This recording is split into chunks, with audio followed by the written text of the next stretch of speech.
Hello and welcome back for Game 2, where we've got TSM versus Evil Geniuses. And if you just focus in on the goals for these two teams, I can't help but love that TSM, a disgraced hero of the LCS, must take down Evil Geniuses, the aspiring villains of the same league, to reverse their tumultuous start to Week 1, right? Quite the story we've got going here for these two teams. I mean, everyone. Despite the losses that TSM have started to rack up, though, Dardoch was not at fault for me. I know a lot of people are really looking at him and just waiting to pounce on him, to be the big reason why it doesn't work. But that was not the case. TSM, their early game, Jat already mentioned at the beginning of the day, but they had the best early game of all the teams, 1,900 gold advantage at 15. The problem lies in the rest of the game. Their mid game is so bad that they actually have the longest average game time of every LCS team at over 50 minutes, Riv. That's after starting with the biggest gold lead at 15. That makes it a little tough to get the Nexus. But if you hop over to the other side of the rifts, Evil Geniuses broke out the most sinister of duo lane picks yesterday in the Sona Tom Kench. I'm sure we loved that came out. I'm pretty sure people don't like where this is going if you see Sona back in the bottom lane as a carry. But honestly, it's for good reason. Sona is insane right now, buffed to 25% move speed on level 1E. Who needs that?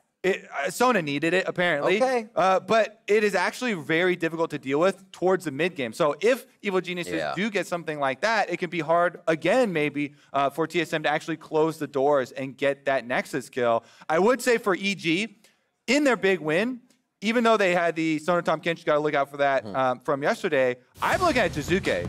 Jizuke's LeBlanc was the best part of this team so far in the spring split for me. I really like how aggressive Jizuke is playing the mid lane and what he's trying to bring. So if Svenskeren can also have a good game, which he had a kind of hot and cold start for most of the jungling here, then that is going to be the pairing to go to. I am so excited. I've been waiting to cast a Jizuke game because this first game on Azir, he's going in, Emperor's Divide, throwing people around. Like you said, the game on LeBlanc.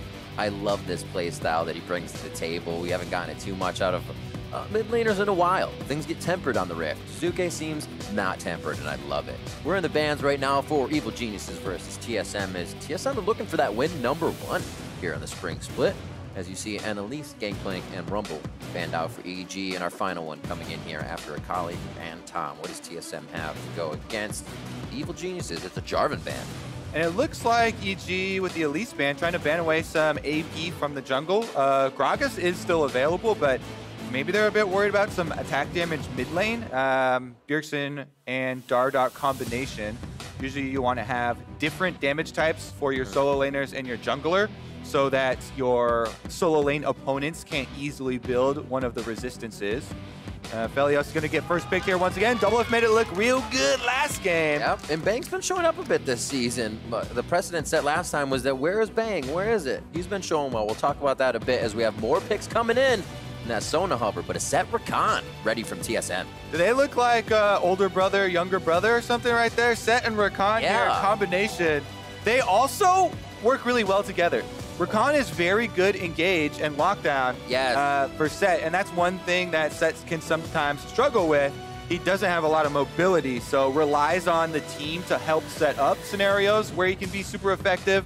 You sometimes can get really good ultimates, but it can be harder to get the stun off later in the game. As a support main, I always think I want Rakan so I can charm Set. So having them on the same team is a really nice pickup for TSM. As you were saying, the engage is going to be fantastic. Thresh on the other side looks like we'll get a flavor from both teams in a way, relatively speaking. Aatrox being locked in there for Jizuke. That could be Kumos towards the top side, and we're expecting that as TSM rounds out their final first of 3. Yeah, this is double reasons here. Aatrox is one of Kumo's most comfortable champions. Plus, Aatrox can, with the range of Q, keep Set at a decent range. Infernal Chain is also very effective against Set because Set has a harder time of getting out of the range of that box than most other champions. And TSM are going full anime here. Get the Xayah as well for the combination. Set, Xayah, and Rakan. one clean-looking squad so far, Riv. But it is also going to bring that burst that you're looking for from the bottom lane. Zyricon is still a very strong duo, even though everybody's got googly eyes over the Senna aphelios. Yeah. New champions coming out, taking over. Zyricon still have that extremely strong synergy that must be respected. I would say that Thresh is a difficult matchup for Rakan, no matter what the AD carry is, though, because Thresh's Flay can interrupt both of Rakan's dashes, so you have to be very careful and keep your eyes on the Rakan player in that matchup, going in for your trades at the right time and not spamming your dash back, because if Thresh gets that interrupt on your dash, you are in big trouble. Yeah, it does not feel too good. Everything you're about to do has been turned into chaos. There's not much your AD can do to save you when you're stuck in a pit of aphelios and Thresh. That's even worse when you know aphelios is going to be dealing that damage out of the Flay. 4 seconds left here for a final ban. Looking at the jungler with a Lee Sin and a Syndra towards the mid lane. Jizuke's plays have been Azir, LeBlanc, and Orianna, but they're still wanting to keep him off the power of the Syndra currently. Final ban here for Evil Geniuses. Could be looking at the jungle. One more hit there. They did take away the Zillion. They've got the Elise. What next? Yeah, probably another target at Bjergsen here. Kiana is going to be the one. Kiana, by the way, going to be just mid lane for the future because of the jungle nerfs that Giant attack speed nerf that's coming in. Let's see what he decides to go with instead. I would assume that TSM are going to pick jungle here. The last AP, I talked about it when the Elise was banned, but Gragas and Elise are the AP junglers because you do need the level 3 gank possibilities, either Body Slam Flash from Gragas or Elise's Cocoon. And they are going to pick up the Gragas to balance out a little bit of that damage type and keep EG guessing.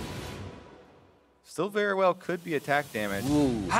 That's what we're calling for, Riv. We want that LeBlanc back for Jizuke. Can they make the early action happen? Let's go. They lock it in for him. Now, you want to pair that with the jungler that can actually make use of LeBlanc's amazing gank setup. LeBlanc actually has a lot of matchups that, if you take junglers out, are very bad for her. Lane phase, you can actually punish LeBlanc if you know that there's no jungler, but that is the key. LeBlanc preys on enemy mid laners not respecting the whereabouts of the jungler because she can go in, distortion chain, she has amazing gank setup. Kindred does bring the damage there. So that's a very interesting pick here for Svenskeren. Bring it out the Kindred. Shout out to Forest Within. See if he's watching. We'll be very happy. #1 Kindred in A. This is exciting because they got the AP jungler Rift. Go! Bjergsen's last pick, man. 2 seconds. Broken Blade smiling. No! Why you gotta do it to us? You know the first win can come from that. They do it almost every time now.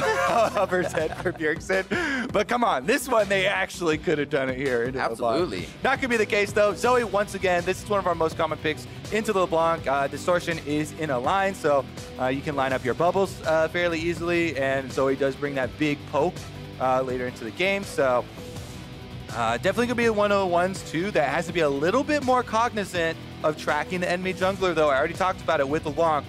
Those setups in lane is where she gets a lot of her threat of her laning from. And Zoe, without her bubble cooldown, is a sitting duck.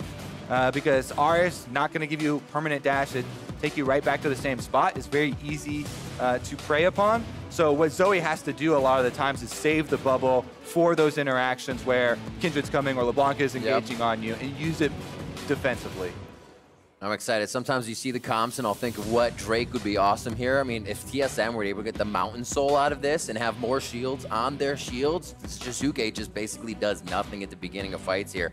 Wonder how the RNG is going to play out in favor of either team coming in, but we are going to see if TSM can pick up win #1 of the spring split here versus Evil Geniuses. 1 and 2 on their split so far as they come in as a newly revamped team. Both of these teams really in that sense, to see and try and find some ground here in the early weeks. All right, can they make it happen?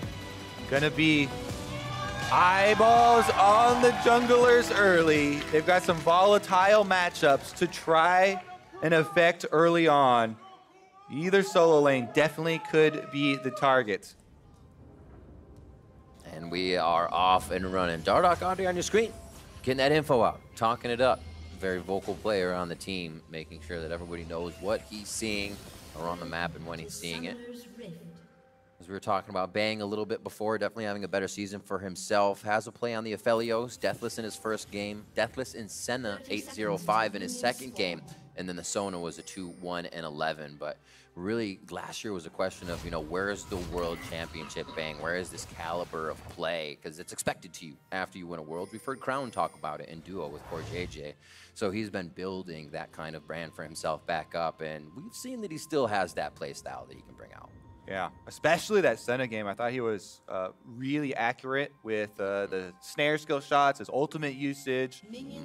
Definitely keep our eyes on him here. But anytime there's the Kindred in the game, I'm looking at Mark's Riv.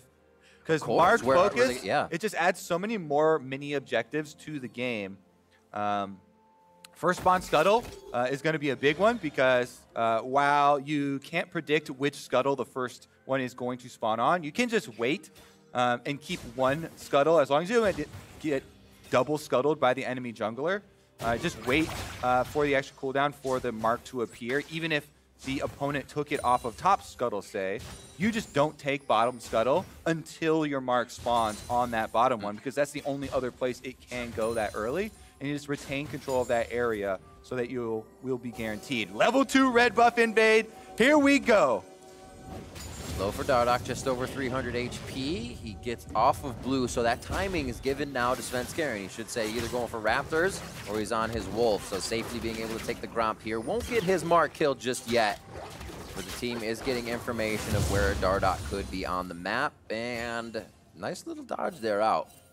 And this happens a lot with Gragas, because Gragas is one of the weaker early duelists of the pro meta junglers. He gets chased away from the higher value camps a lot. In Season 10, Gromp got a big buff to extra experience. So Wolf Camp is worth a lot less than it. So is Raptor Camp. But Gragas, because you start Talisman, it feels very good at going for the AoE camps.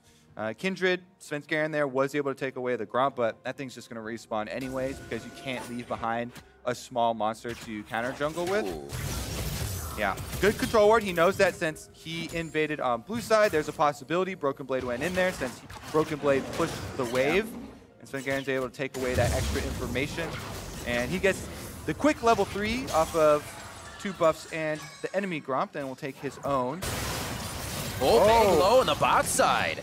I wonder if there was a turret shot taken there. Obviously, your Gup Zayak Rakan level 2 is going to be a little bit of a knockup, but seeing that one, he's going to have to back flash and heal used on the side of EG. Yeah, we got to see the replay to see what happened there, because with the positioning, Zeyzal wasn't even able to help him out with the lantern. Snare does land. Fight's all over. I'm liking this game so far. Nobody down just yet, but it seems like they want to try to get that advantage very early. And now taking a look at Bang. Eyes on Biofrost for going for the engage. Just slips over. Oh, they get the root. Kabe got a nice pullback on the feathers to root him and burn the flash solo. Heal was also blown by Bang. As we were talking about the Thresh there, Zeyzal was right next to him. Lantern wasn't, gave him steel, but wasn't able to give him the mobility. So that's double summoners earned by Kabe Biofrost. Talking a little bit about Kabe as well, coming over to the NA scene. He's kind of known as Mr. Consistent in Europe. I was asking Betty kind of why that was, what he did. And it was really the factor that he would never be the reason you won or lost, and he could keep consistent play throughout CSing, throughout the mid and late game. Hopefully seeing him step up a bit here as they are able to get Bang's flash and heal out. Maybe they can get a first kill, first blood on that bot lane. Dardoch looking for it. Broken Blade Dardoch. They want that top jungle. Kumo's got his Qs used, so now he's going to get the final one to knock up the rest of that damage from Broken Blade. He's forced to flash out. That's heated up 3 times, heated up 4 times for the turret now. Ampere ramping up in damage. A nice lockdown. Ignite onto Biofrost. He should live out of that one. Kabe is also going to stay alive. He's near the turret. Yeah, he's going to live out of that one. You got to know the Ignite tick. Attempt 2! Broken Blade goes back in. Oh, it's going to be the Haymaker. It keeps him alive with Triumph 2. Man. The 1-2 punches keep coming in quick from the top side at TSM, and it's EG not giving up on bottom either, but not coming up with anything. Oh, man, were they tracking Svenskeren there? We got to look at the mini-map during the second attempt on the dive, because they must have seen Svenskeren on a ward at some time and known, okay, the Kindred is not coming, so we can actually, even though we messed up the first round of the dive, just repeat for dive number 2 on top side. In the end, they do actually get the kill. Here's a look at dive number 2. Oh, Svenskeren was mid lane. Look at the mini map. Yep. He showed on the minions in mid lane. So that means Broken Blade and Dardoch say, all right, round 2, fight! He's able to pull him in right into the body slam from Dardoch, and then right in the middle of the payload there for the haymaker, Broken Blade is able to get the kill credit, gets the triumph heal right afterwards, stays alive. And this is going to be Sett's game to play. Breaking out the brass knuckles for top lane early. Kumo's going to have some trouble now. Phage already for Broken Blade, so anything he connects gets a bit of movement speed off that to stay in range or dodge an Infernal Chain. Becomes all that much easier. Targeted for Gragas. Svenskeren has that mark on. And Dardoch is roaming around with those Predator boots now. Predator not up just yet, though, but he is going to be trying to get on this gank. It was up, rather. It's just cooling down. And he almost gets that hit onto Svenskeren. More aggression in the mid lane as Jizuke and Bjergsen are just going punch for punch as their abilities come up from cooldown. I'm loving this so far, but when is it going to break? And we know that 8-minute mark Doublelift was just talking about. I'm excited to see who gets the faster tempo to start things off. Yep, and since Svenskeren is going to be able to return to the river, grab up the Scuttle Crab because of the attempt on bottom side where the Predator was just used by Dardoch. They know Dardoch doesn't have flash because of the top lane dive.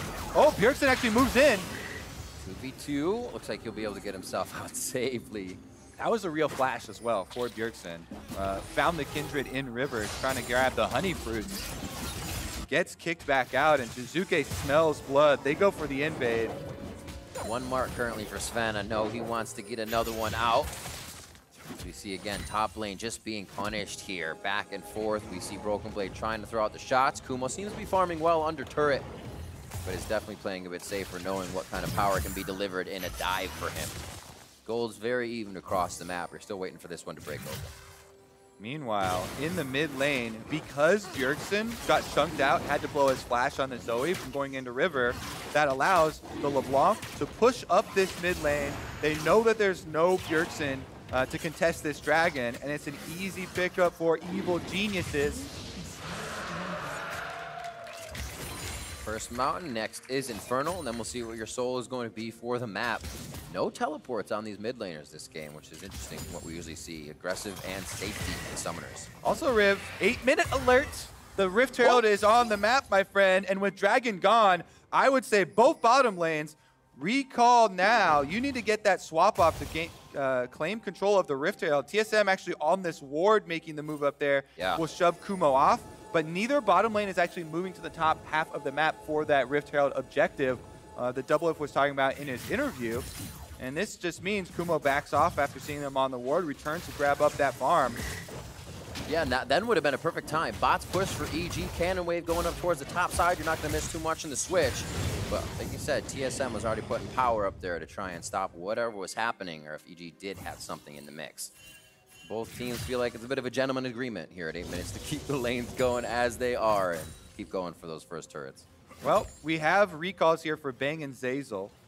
Thresh and aphelios should be heading up to the top side of the map now.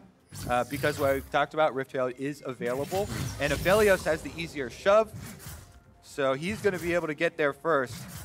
Secondary recalls come out for TSM. This should be a setup then. Everybody moving towards that objective. Dardoch is here first for possible 2v1 on Akumo. Scan starts it up. Here we go. They have a few wards just over the left side of the wall. Nothing for TSM really sees the Rift Herald pit just yet. Bjergsen's information there makes TSM privy to the fact that it is happening. Trying to actually close off Jizuke here to start a fight. Cleanse comes out quick from Bjergsen, so nothing happens to him. They see Rift Herald is low as the box is thrown down from Zeyzal. Rift Herald will fall, and looks like it's going to be the ensuing fight. That is Zeyzal going down very fast. Oh, Broken Blade dunks him out of the Kindred ultimate, so he can't survive. Bjergsen's on the chase down Svenskeren. Forward. Oh, he just misses Sven on the pedal star, but it looks like they're going to be able to pick up the kill anyways. as we're just before, or rather after those ultimates coming up from Kindred. TSM making quick work of the post fight on this Rift Herald take. Yeah, Jizuke's not done. He's fishing around for a straggler here. Why not? Got to get a bit of damage and make sure TSM can't get too much of a push off of this. But the swap does go in favor of TSM, even though, well, let's say they get the Rift Herald on EG. The fight goes in favor of TSM. And here's another look at it. Cleanse was blown. The Rift Herald goes down, but look at the initiation here. Smite goes down, Rift Herald picked up. Gragas ultimate into the Rakan knockup, into the dunk from Set there. And Bjergsen gets the kill. That was a nice little 3-person combo from TSM, completely stun locked. And then they get the chase down because Bjergsen Zoe there gets the extra move speed off the summoner spell blow from W. Biofrost still has his ultimate. So that was a Dardoch ultimate from Gragas to knock back Zeyzal into the Biofrost W knockup. And a really nice presence of mind there from Broken Blade to think quick and dunk him out of the Kindred ultimate immunity so they could actually secure the kill. That is one hell of a bounce house. I'm sure we'll get it again, and Kobe can explain it all over again. Those are fun in real life, Riv. Not fun at all in League of Legends. I don't think Zeyzal was enjoying the bounce house that time around. You know, the first time I was in a bounce house, I got a bloody nose. Bad memories, Kobe. They aren't as fun as you think. Wait, how old? I was like 8. Oh. I caught an elbow on the way down, somebody on the way up. It's unfortunate. Well, somebody was breaking the set. Zeyzal got the same treatment. It looked like Dardoch had his top side, but they had some wards on him, so they're going to back off and play defensively now. That control ward, look at this control ward, by the way, up in the tri-brush. It gives kind of false sense of security because Evil Geniuses have these 2 wards right in front of it, actually 3 all the way around, providing a vision, just kind of skirting around this control ward, allowing them this move. Ooh, Dardoch taking quite a bit of damage from Jizuke. That's all front end loaded though. He's gonna wait for the cooldowns, but Dardoch has to be careful. He's just gonna look very tasty to decide if EG here, if Jizuke actually wants to stay for the fight. He goes around to the left, protecting what could happen as a result of the fight. Bjergsen hits Svenskeren. Just about all of his HP. Jizuke in and out as they see Predators locked on from Dardoch, ready to initiate himself. And everybody's tempted for this next fight as they stare each other in the eyes. Jizuke's going to head back towards mid, though. He says he wants a bit of aggression there. Bjergsen will follow, knowing he's heading back down the lane. So trying to match each other. EG and TSM moving around the map here, 12 minutes in. Yeah, kind of like what I was talking about in Champ Select. Kindred has a hard time dealing with poke damage. So you see right there, Zoe, Bjergsen doesn't even have damage items. That was just level 9 Zoe trying to beat up on a jungler. If you land the Q, huge burst damage makes so next time, you know, Svenskeren can't rely on dodging. He would have to pop an ultimate early, and then you get to chase the Kindred off. So makes Kindred's life very difficult if those things start to land. And because of the chunk on top side, they run him off. Dardoch and Bjergsen starting up this Infernal Dragon. They want to even up the dragon count. But I would say Infernal buff is more valuable than the Mountain buff because there are no tanks on the side of Evil Geniuses. And oh shit, TSM will be very happy to just get that little extra damage. Ocean Soul changes the Rift. 1 stack so far on Svenskeren's Kindred. When does it become really just hard to pick up stacks if there's a time? I mean, it gets more difficult to pick up stacks, actually, the more stacks that you have, because you have to keep going deeper and deeper to find them or find them off of kills. The most difficult time, of course, is when the enemy team just controls all the spawn points. If you can't invade, if they have stronger laners and stuff like that, then that makes it a lot more difficult. But right now, they're fairly shallow because, like you're talking about, he only has 1, so it can still spawn on the Gromp, on the Raptors, down there right out now. there pretty far out, so not too big of a deal. It's more in pro play, a lot more difficult because you're focusing on your team objectives rather than being a little bit more selfish. But TSM right now doing a pretty good job of defending. Broken Blade actually goes over to the Gromp to take that one away, so Svenskeren won't be able to grab it. Respawn should be coming pretty soon, and Dardoch hovers top again. This tower is very low, but they still want to make a play to try and get one back. Svenskeren has to run out, and an easy lantern. TSM deathless as they start to push this advantage towards the top side of the map. Keeping eyes on Jizuke so he can't get any assassination attempts down on anyone or half of their HP bar. Dardoch gets hooked in there and he goes down. Very close to being dead, has to use the stopwatch. It's gonna be a charm in. Svenskaren's gonna have the damage though as he comes out of his ultimate. Lamb's Respite's gonna keep him alive for now. There goes the heal. And here comes aphelios. Crescendum turret is down. They're gonna start dealing out with Severum now. And they have to watch out on the side of TSM. Jizuke able to pick up a kill there on Bjergsen. Broken Blade in the eyes of Kumo as he's chasing with that world ender speed, forcing the flash on set. And a lot of summoners down there for the side of TSM as they are routed out of the fight near Baron Pit. Yeah, that was a big hook from Zeyzal to start the entire row of dominoes falling over there. And then after that initial burst damage, where Zeyzal is able to get the hook, he plays him, he gets the ignite off, it's a big chunk onto Dardoch. Svenskeren is not letting that one get away. He flashes over with the Kindred. That's my mark. Yep, chases him down and gets another mark. And is able to walk back into his own Kindred ultimate for the extra heal and then narrowly avoid the bubble from Bjergsen you saw fly over the wall afterwards. Because they get the jungler kill, means they get to start up the Rift Herald, and Evil Geniuses look to gain another Rift Herald take. Has to feel good with that control over the objective on the top side of the map. It means plates. You know, we hear some players saying that's the game. If you can control it from there on out, you get such an influx of gold. But the kills are on TSM's side. Gold's pretty even. EG has to keep doing things like this, though. The hook from Zeyzal. Oh, great control word in that brush. Gives him the vision. He's able to get the hook into the play with the ignite. Svenskaren's not letting him get away. Even though he gets his stopwatch off, his ultimate actually pushes Svenskeren towards him a little bit. Still got the auto off, and he was trying to get Svenskeren off of the ultimate to get the kill. They don't get it. Then the collapse. Jizuke just annihilates Bjergsen there. As Bjergsen had his eyes on Svenskeren trying to snipe that kill, Jizuke coming in with LeBlanc and finding that Zoe with no defenses up because the bubble is used offensively. Jizuke able to get one too, so 2 kills going to some big carry champions for Evil Geniuses. We'll see what checkbox they have next, Kobe. Moving on for a 1 minute, 14 second Ocean Drake will be pretty nice to start getting those up into your Ocean Soul. And it looks like they've already put that pressure towards the bot side of the map. Remember, no TPs, so if LeBlanc is top, Jizuke cannot get to the fight too fast, but also not the slowest mover around the map. TSM is definitely focusing towards mid and bot, though. All right. Let's see if they can actually make it out of the brush. Biofrost does have ult. Beautiful hook there as he also gets drowsy himself. Biofrost goes in with the quickness. That's going to be the stopwatch down. Zeyzal the focus on the front end. Broken Blade goes in to try to stop anything from happening. As they get back and reset the fight from EG's side, they are able to take down Zeyzal. All right, so that comes at a cost, though. Evil Genius is pushing both side lanes. Kumo is on the bottom turret. Jizuke just pushed that top side, was able to get it in. TSM find the kill. Will they get more? Good read from Dardoch. Tries to get back to the distortion point. Just hitting the mirror image of Jizuke as they get out to safety. Well, that wasn't mirror. That was real Jizuke. Yeah, that was close. Those feathers, if he had been able to get the root there, that would be a dead Jizuke. He bought time, though. Kumo does take the bottom tower in exchange for the kill with TSM's 5-person grouping. And this definitely still remaining close as the Ocean Drake is started up. Let's see if they can actually contest it. LeBlanc coming from base. So TSM want to burst it down before Jizuke gets here.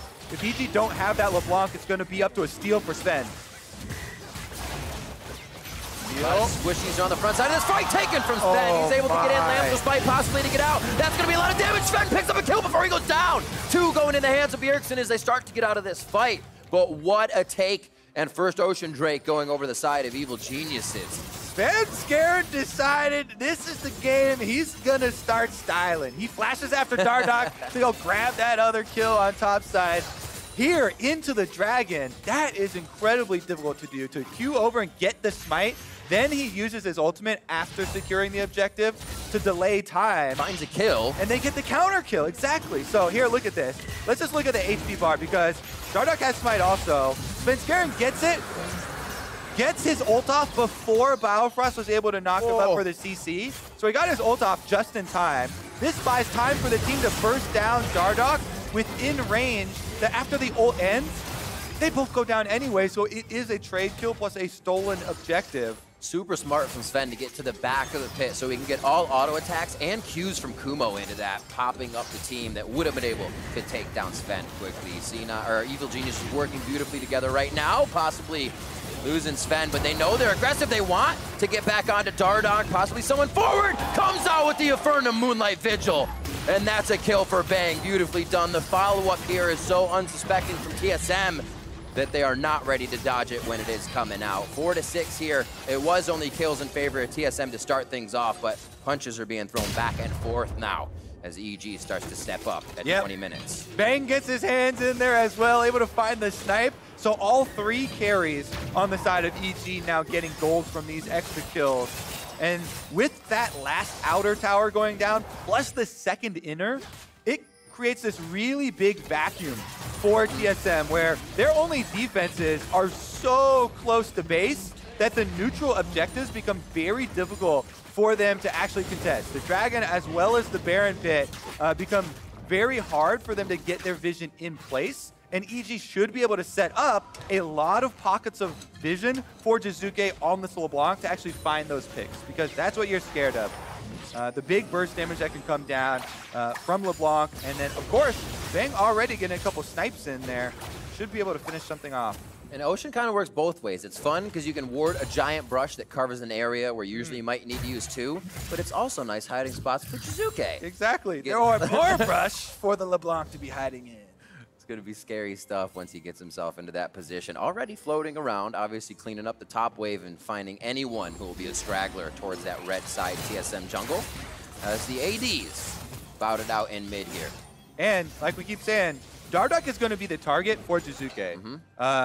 He burned the stopwatch last time, so he has no survivability. It is just a level 10 Gragas, and even if there's an Ocean Drake that heals people up and they're at full life, this LeBlanc will 100% to 0 a Gragas if he walks anywhere close to one of those brush, Jizuke can get that full combo off. Meanwhile, EG should return to the same strategy. Because they want to play the whole map and those 2 neutral objectives we talked about, it is imperative that they get the side waves in their favor. It's twofold as we get Kumo Chase out here. Get a little antsy, but he's able to walk his way out, jump over the wall.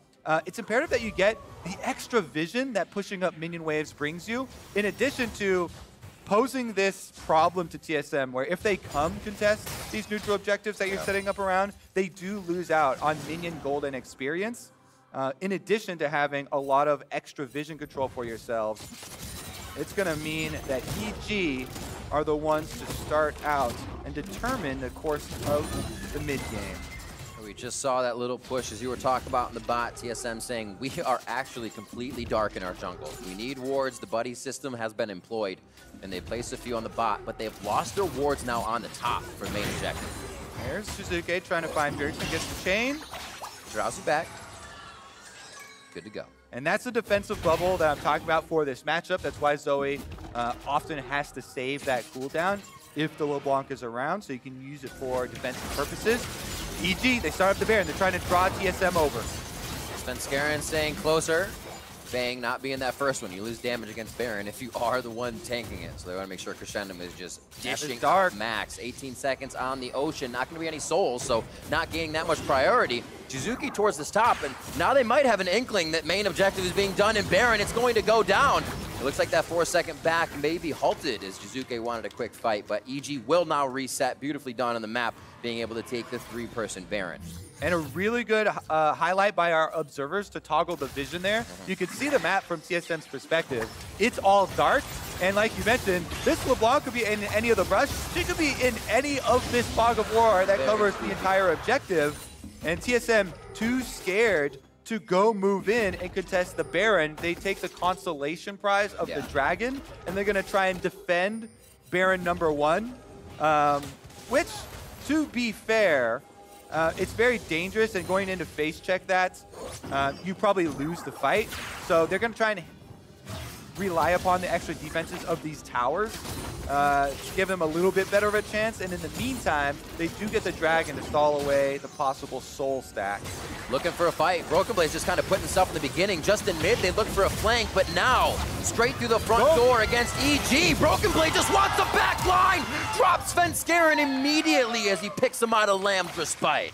Oh my goodness. Broken Blade saw you were messing with his jungler, Svenskeren. You can flash over and kill Dardoch. He's gonna beat you down in the back line. He just dunks him to the back, and then, like we highlighted yesterday in the testing station with Set, you can W flash to move the damage payload from your haymaker. Yes. And that's exactly what he does. Even after Sven flashes and is able to get away, Broken Blade follows to finish that kill. And this puts a complete halt to the Baron that EG got. Absolutely, and looking at this last pick, Kindred now, you're looking at that Broken Blade, the ultimate from Set. You're looking at Gragas's barrel. Both of those knock you out of Lamb's Respite. Both can change the tide of that fight, so it's getting a little bit harder now that they're focusing on taking him out first.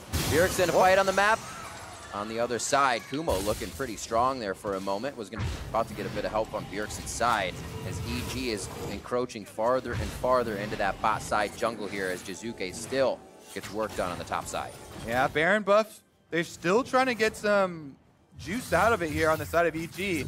But as you can see, they haven't been able to make any headway on the towers. It's a recall for Jizuke in the top side. He doesn't have teleport, so TSM want to take numbers advantage. That's from Pink Ward. They don't know he's coming around. Now they have vision. They have to change it around. That's a nice showstopper, but is it going to be enough? Svenskeren falls once again. Lamb's Respite not up just yet. That's how fast TSM is fighting.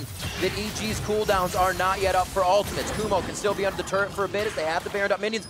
They just still do have a melee up there. I was going to say the cannon minions aren't in range. He's got to be careful for aggro, but they stay strong here, and they are going to try to take the turret down. Kabe just died with ult, flash, and heal up on Xayah.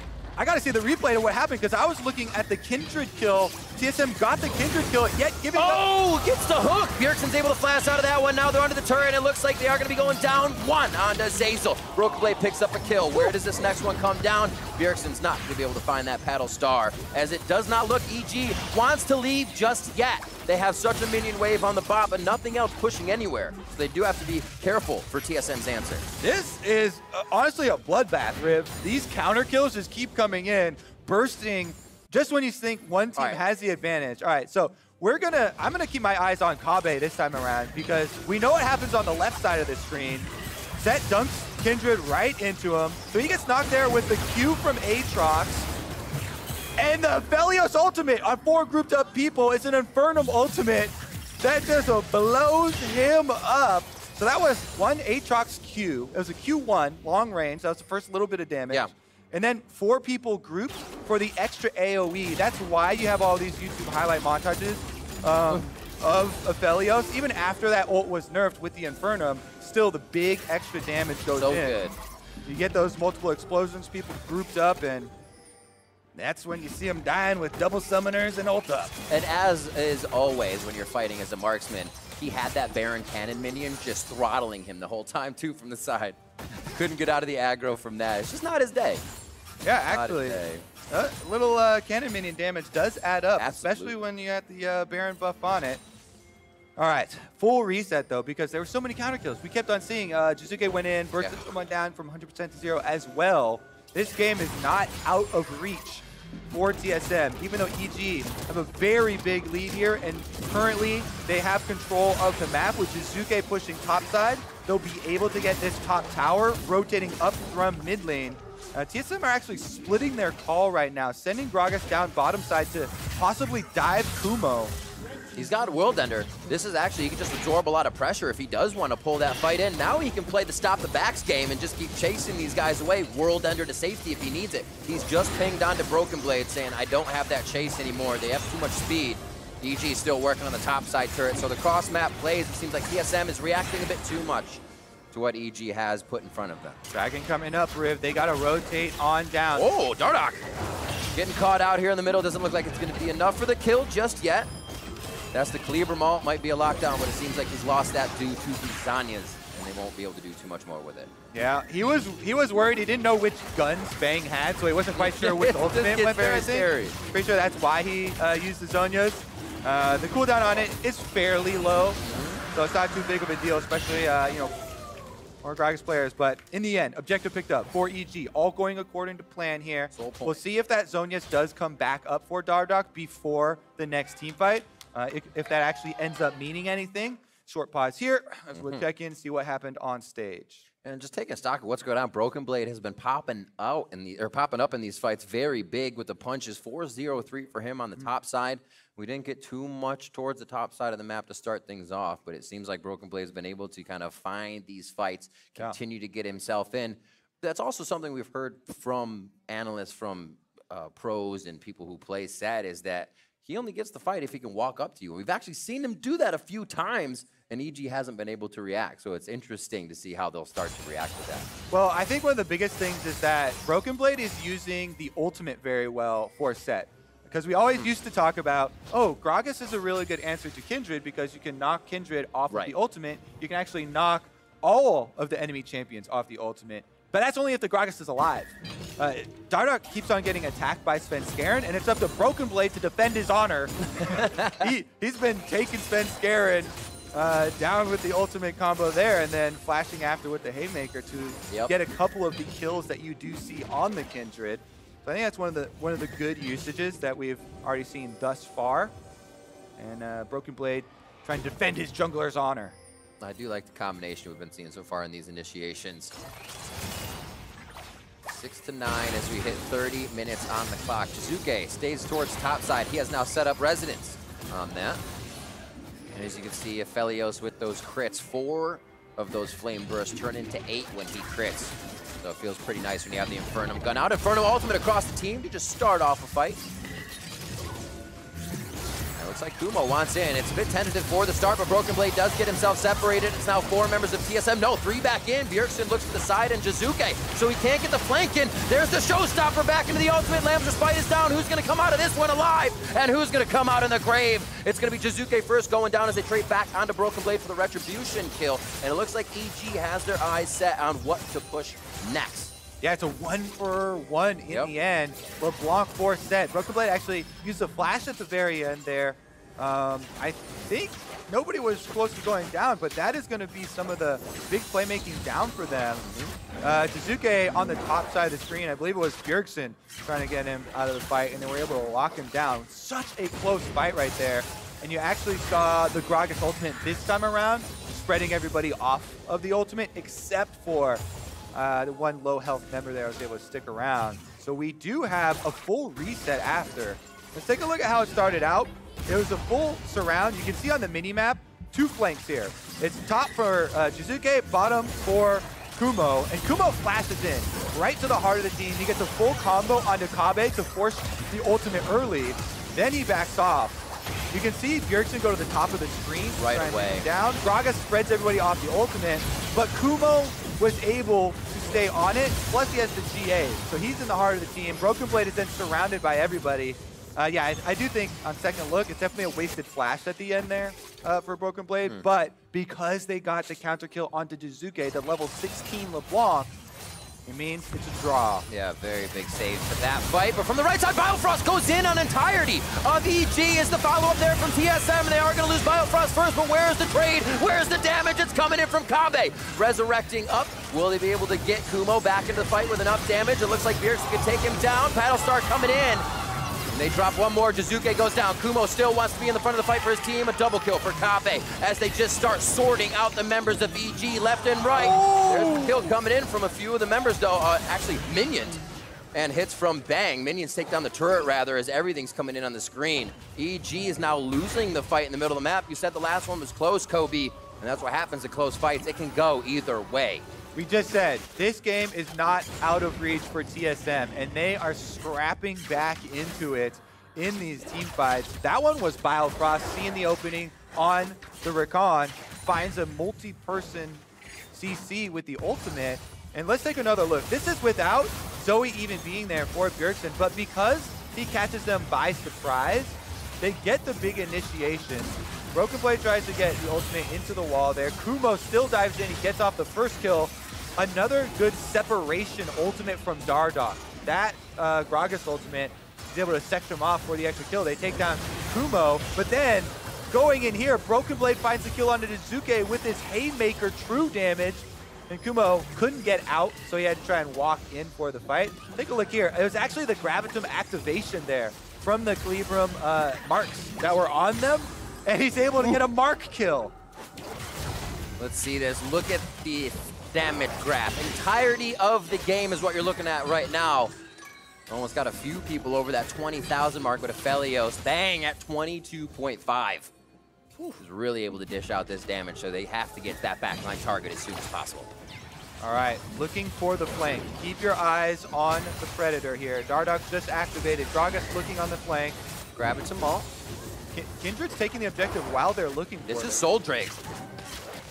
They have to watch how much they can split here, though. Now Svenskeren isn't that great of a spot. He does have that brush behind him to work with. Soul Drake is stopped, and now it's soul point for both teams.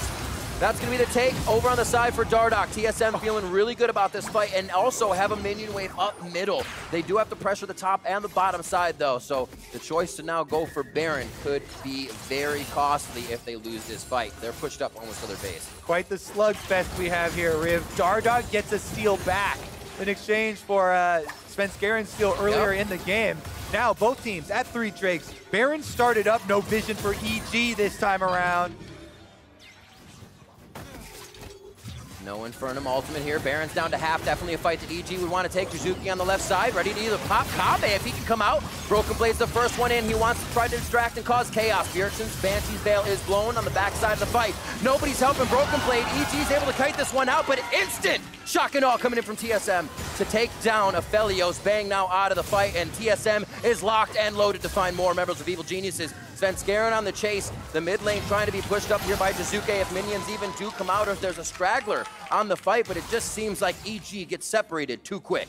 Important chase down kill there for TSM. They take down the jungler so they can return to the Baron with no smite steal. Opportunity for Svenskeren, for Evil Geniuses. Keep your, well, you can't keep your eyes on him, but Jizuke is lurking around the LeBlanc on the, probably behind the Baron pit right now. It's going to be real tough. You see that smite onto Bjergsen, and he has grabbed the smite as well for Dardoch. They're going to be able to collapse on this one from a pretty high AP. Going for it. Jizuke distorts once to give himself a bit of safety, going back if he needs it, and it does not look like there will be an attempt. Nice heady play as Baron is taken. Quickness over the wall. Who can follow? Bjergsen with just one auto attack. Finally, that body slam is there for Dardoch, and it's just a 1-2. They can at least keep Jizuke here, but his team's moving up mid lane, and TSM's about to reset with Baron buff. Jizuke actually goes for the minions with the distortion. I think TSM were going to let him leave, but not any longer. See you later.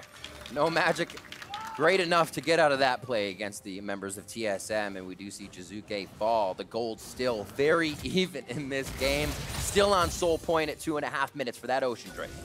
Let me remind you. Remind me. As I talked about in the intro, TSM had the longest average game time after week 1 at 50 minutes. Every player should have Gathering Storm. Is that what you're saying? Coming into this game. So it's not that big of a surprise that we've got 6 Drakes taken already, and TSM are now coming back in the game with Baron to extend it further, approaching the 40-minute mark. With Baron now, they are actually the ones determining the pace, though. Marching forward, taking down turrets. There's a lot of standing gold for TSM to take down, and with this Baron, they will be able to actually surpass for the first time in quite a long time EG in the gold count. Kabe here does have a Guardian Angel in his full build for Xayah, so they do have extra safety as well.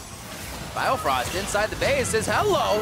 Svenskeren's gonna be the first one there. Does get blown back. Now he's on Lamb's Respite, but who can help him to get through the base gate and be a little bit better? Broken Blade's gonna be coming up with that kill.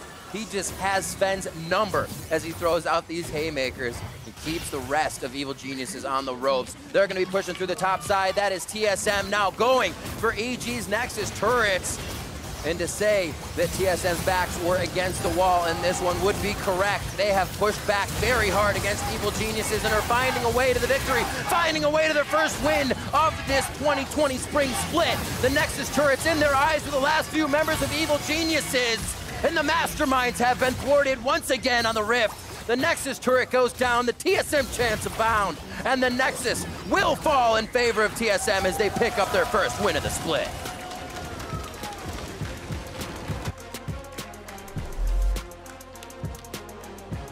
Game was an absolute slugfest there. 29 kills for them. And it's no surprise that in the slugfest, Set is the one that comes out ahead.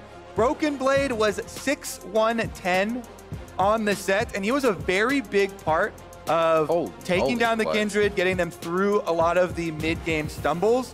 Also, some really big plays. Bjergsen on the Zoe was able to find a lot of the poke damage that they did need. Yeah. And in the end there, TSM make the comeback after EG had started to gain a lot of ground there through the mid game. And that, as you said, is going to be the first win of the season for this team. I feel like EG had the right play style in mind, continued Jizuke to flank, but it was more of a fool me once, never fool me again for Bjergsen. We saw him get taken out by Jizuke at the bottom of one of those Herald fights, and then Bjergsen was always on Jizuke if he was coming from the side. We saw the fight that TSM almost lost in mid. Bjergsen instantly went towards Raptors to get Jizuke out. Don't touch my team. So figuring out where Jizuke was coming from, I think, was a big key factor in stopping EG from being such an authority in the fights. And I know that you have really been enjoying playing aphelios lately. It looks like Bang was enjoying it as well. He had a lot of big moments, with the ultimate, with the Mark Snipes as well. So, I mean, that was well played still. Some highlights for EG players at times. But in the end, because TSM were able to get that pick, then they're able to get the chase down kill on the jungler, securing the objective for themselves, running it through with the last Baron. Definitely a worthy win. Absolutely. So let's send it down to Pastry, who's ready for an interview with the victorious jungler. Thank you very much. I am here with Dardoch, TSM's newest jungler. Quite the game. At some point, you were fairly far behind, but you managed to get through it. TSM's first win in this season. How's it all going, Dardoch?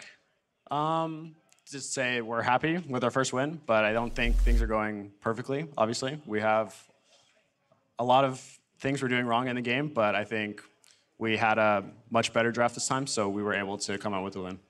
I know you can be quite critical of yourself and how you're playing, so how are you feeling about your level of play currently? I mean, mechanically, I think I'm fine, but I still need to adjust to how our team is playing, at least macro-wise. Like you saw that game, I died a lot randomly, trying to do stuff without my team, and it happens a lot in scrims too, so. How different is TSM versus other teams you've been on? Because you are a player that certainly has journeyed through a lot of the organizations here in the LCS. What's different about playing for this team? I'd say that obviously the expectations coming in are a lot higher than any other team I've ever been on. And then also just the amount of practice that is like naturally put in, where it doesn't feel like you're working overtime or doing extra games, stuff like that, where it's more of like a cultural thing where everybody just kind of naturally stays after and tries a bit harder. So I'd say those are the biggest things. Is that something that drew you to the environment in TSM? Because you're a very competitive person, very driven. Is that what you were looking for when you looked to rejoin the LCS? Yeah, exactly. Yeah. And then as far as your teammates go, how's it playing with a very different set of teammates, and Bjergsen in particular, who everyone talks about as being such a great player? How is it being his jungler? I love playing for Soren and with Soren. I think he's a really impressive player and a really impressive leader. Like, for example, he's extremely sick right now, and he still shows up on game day and does everything he does in scrims, and while he's sick and still trying to play scrims and still doing his absolute best. So I thank Soren a lot for the effort he's put in, and he's a big reason why we picked up our win today. And then my last question for you. There was a lot of criticism in the preseason of you rejoining your team. Do you have anything to say to those critics? I don't think I've necessarily disproven them yet, but I'm looking forward to doing so, and yeah, thankful for the critics regardless. Well, certainly off to a decent start with TSM's first win. Dardoch, thank you very much. We're going to go to a break, but don't go too far. More LCS action is coming right up.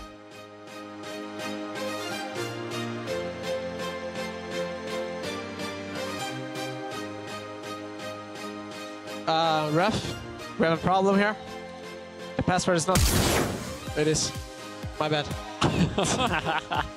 You gotta know the ignite tick. Attempt 2! Broken Blade goes back in. Oh, it's gonna be the haymaker! It keeps him alive with triumph! We're coming. Maybe. Yeah, I think it's good. I think we try over the wall. If you I got it. Can latch it? Okay. I can Ian. Hold the damage. Not bad. Nice, not bad. There's the showstopper back into the ultimate. Lamp despite is down. Who's gonna come out of this one alive? And who's gonna come out in the grave? Nice. Look at this guy! Okay, boys. Well, we won a game. It's nice. LCS is winnable, or? What? We can actually win, guys, or?